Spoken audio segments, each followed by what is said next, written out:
Good morning, I'm Samriddhi K.C. and these are the headlines of the hour. The meeting of the high-level political mechanism holds discussion on constitution amendment, decides to conduct an interaction all over the nation by forming task forces. Kathmandu falls in the list among most polluted cities of the world. Locals experience eye problems, respiratory issues due to degrading air quality. Hamas releases names of 3 hostages to be released next in exchange for 369 Palestinian prisoners held by Israel. And Chelsea faces second consecutive defeat to Brighton in a week, loses 3-0 in the ongoing English Premier League.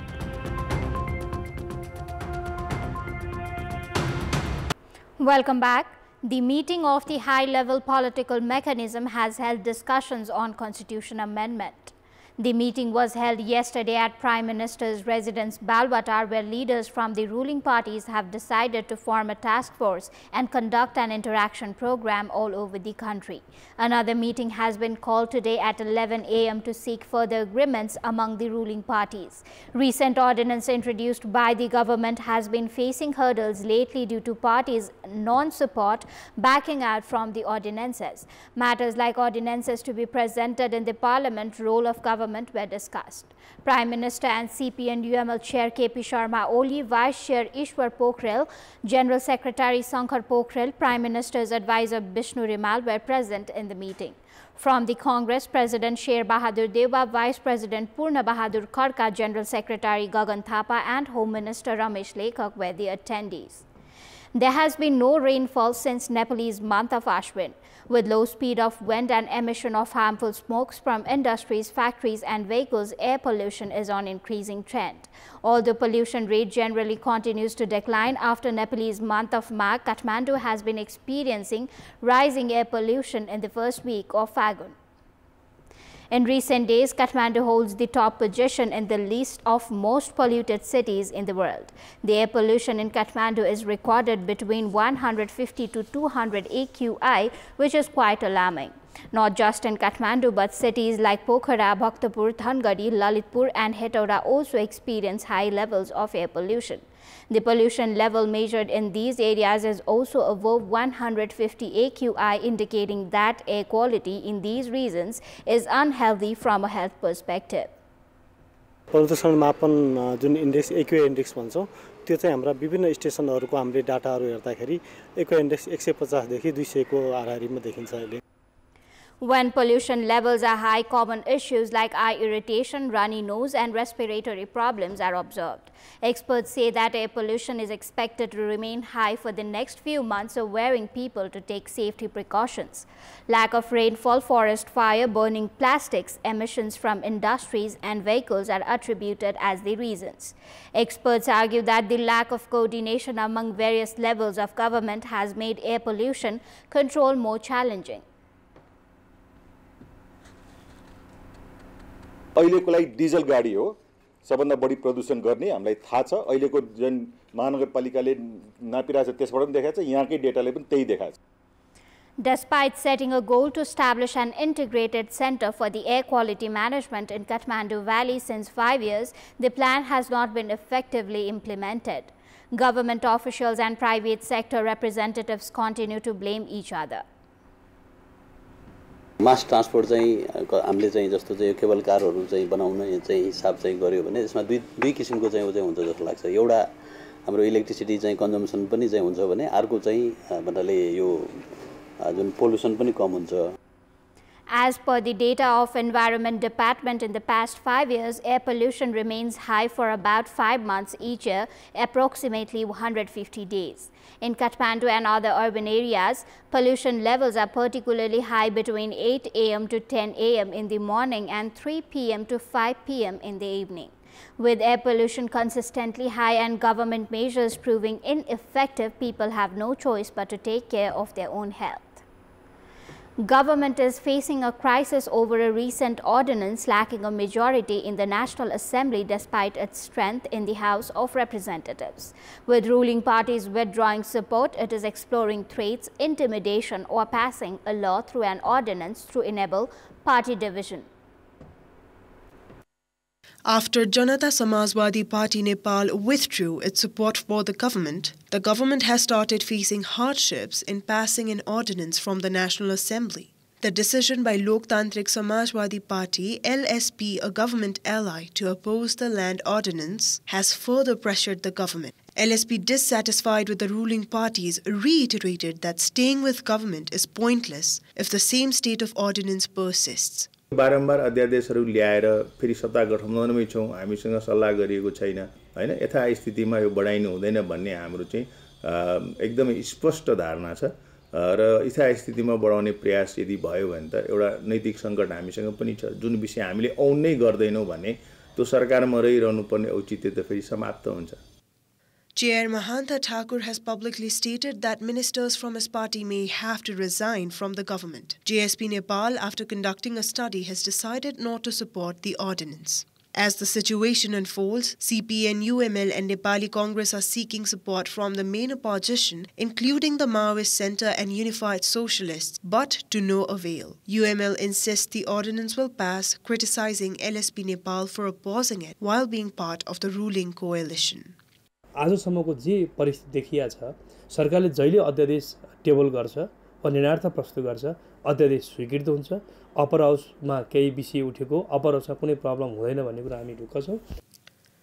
General Secretary of the ruling party, Shankar Pokhrel, has threatened to use all possible means to pass the ordinance. Government appears willing to introduce the ordinance as a bill in the House, aiming to use the ordinance to facilitate party divisions. Experts attribute the current situation to the immature politics of Congress and UML. सत्तारूढ गठबन्धन भइसकेपछि यस्ता अध्यादेश आउनुभन्दा पहिले गठबन्धनका अन्य दललाई पनि कन्फिडेन्समा लिँदा बेटर हुन्थ्यो, त्यो झन् सहज हुन्थ्यो, अरूलाई बोल्ने अहिले जुन अवसर प्राप्त भएछ त्यो त हुँदैन थियो।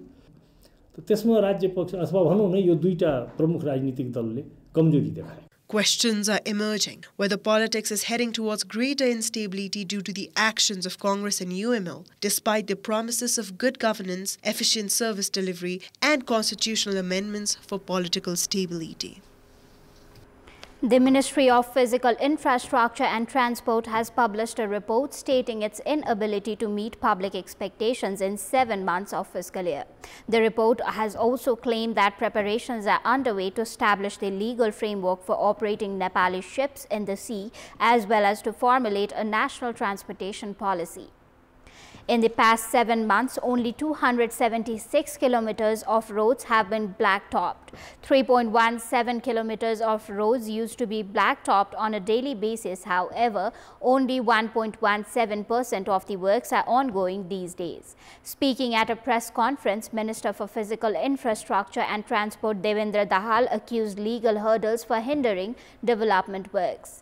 He emphasized that works for reconstruction of roads damaged by floods and multi-year projects are in progress. सामान्य प्रधानमन्त्रीज्यूमा को नेतृत्वमा भएको त्यो डिजास्टर सम्बन्धी परिषद जुन छ त्यो परिषदको बैठक बसेर त्यसले स्पष्ट नीति निर्देशन दिइसकेपछि अब चाहिँ छिटो कामहरु सुरु भएको छ। ढिलो चाहिँ भकै हो, ढिलो भकै सन्दर्भमा तर पनि हामी यहाँलाई के विश्वास दिलाउँछौं भने बीपी राजमार्गको कुरा मात्रै छैन, यो मेची राजमार्गको कुरा पनि छ, अरु राजमार्गको कुराहरु पनि छ, ती सबै कुराहरुलाई चाहिँ हामीले उत्तिकै महत्त्व दिएर हेरिरहेका छौं। The ministry has stated that the construction of a flyover in Gwarko Lalitpur will be completed by the end of this year. According to the ministry, 41 bridges have been constructed nationwide by the end of Nepalese month of Magh. It also mentioned that the work on the Narayan Ghat Butwal section is progressing. Despite issuing approximately 2.4 million vehicle operation permits, the ministry considers the printing and distribution of 969,000 smart cards as a sign of progress. Additionally, the ministry reported that bridge construction work has been completed in Sinduli, Ramechhap, Udaipur and Dhading. However, it is underway in Panchthar, Ilam and 4 more locations in Lalitpur. The ministry has also stated that permanent reconstruction of BP highway, which was damaged by floods, is underway. Despite the government's total capital budget utilization being below 20%, the ministry claimed that 28% of its budget had already been spent. General Secretary of CPN-UML Shankar Pokhrel stated that objections to the ordinances introduced by the government won't face obstruction in its passage from the Parliament. In an interaction program organized at CPN-UML's party office in Chassel, General Secretary Pokhrel stated that two major parties deliberately introduced the ordinance and emphasized that there are various ways to pass it. He asserted that the ordinance is effectively a law and will be converted into one even through alternative means. अब अध्यादेशको विरोध भयो भन्ने बित्तिकै त्यो कोसिस असफल हुन्छ भन्ने नठान्नु होला, किनकि त्यो कोसिस चाहिँ अब प्रमुख पार्टीहरूले सचेतनतापूर्वक ल्याएको काम हो। त्यस अर्थमा हामी त्यसलाई जसरी पनि टुङ्ग्याउँछौँ। कसैले विरोध गर्यो भन्दा चाहिँ त्यो चाहिँ विरोधले रोकिनेवाला छैन। अनेक विकल्पहरू छन्, विकल्प प्रयोग गरेर भए पनि हामी त्यसलाई राज्यको कानुनमा ढालिहाल्छौँ। Pokhrel added that the government has only allowed ICT sector to invest abroad. The Palestinian militant group Hamas is set to release 3 Israeli hostages today as a part of 6th hostage prisoner exchange under the ongoing ceasefire agreement. The hostages to be released today are 29-year-old Russian-Israeli citizen Alexander Shasha Trofanov, 46-year-old Argentine-Israeli citizen Yair Horn, and 36-year-old U.S.-Israeli Sajui Dekel-Shen.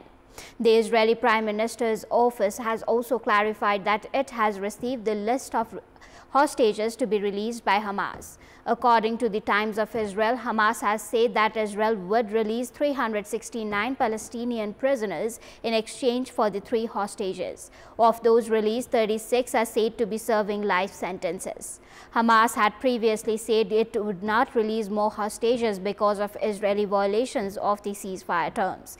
Immediately after Hamas' statement, Israeli Prime Minister Benjamin Netanyahu warned of restarting the war in Gaza, while U.S. President Donald Trump proposed to the Israeli side to end the Gaza ceasefire, and all hell is going to break out.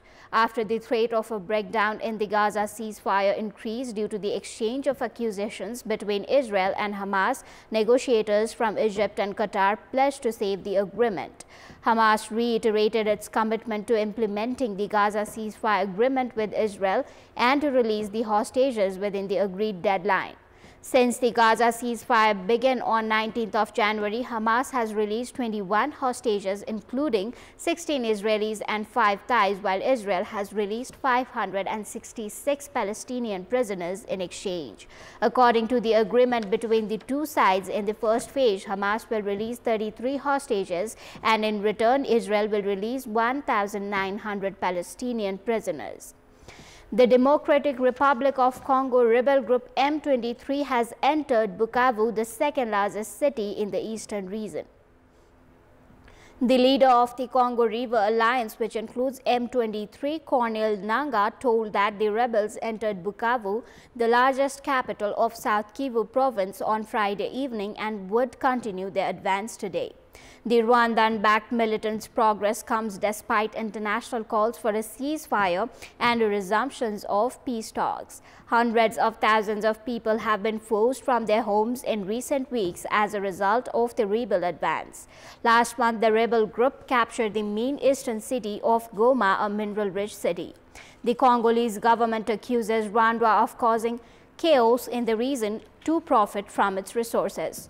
Rwanda has denied the claim. It is reported that the government officials there had advised residents to stay indoors as the rebel group entered the city of Bukavu. The reports have cited UN that nearly 3,000 civilians have been killed in the conflict in Congo since it escalated.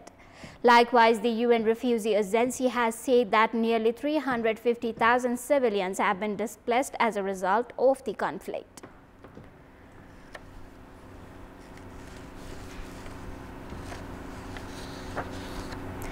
U.S. Vice President J.D. Vance left Munich yesterday after talks with Ukrainian President Volodymyr Zelensky, but without an announcement of the critical minerals deal that is central to Kiev's push to win the backing of President Donald Trump. He also cast a shadow on the security conference after accusing European leaders in his speech of censoring free speech and failing to control immigration. The prospect of peace talks had been expected to dominate the annual Munich Security Conference after a call between US President Donald Trump and Russian leader Vladimir Putin this week, but Vance barely mentioned Russia or Ukraine in his speech to the gathering. He said the threat to Europe has worried him most was not Russia or China, but what he has called a retreat from fundamental values of protecting free speech as well as immigration, which he said was out of control in Europe. German Defense Minister Boris Pistorius hit back in his speech to the conference later in the day, calling Vance's remarks unacceptable. He said Vance had called into question democracy not only in Germany but in Europe as a whole. The clash underlined the divergent worldviews of Trump's new administration and European leaders, making it hard for the longtime allies, the United States and Europe, to find common ground on issues including Ukraine. That is all for the moment. Thank you for watching. Bye for now.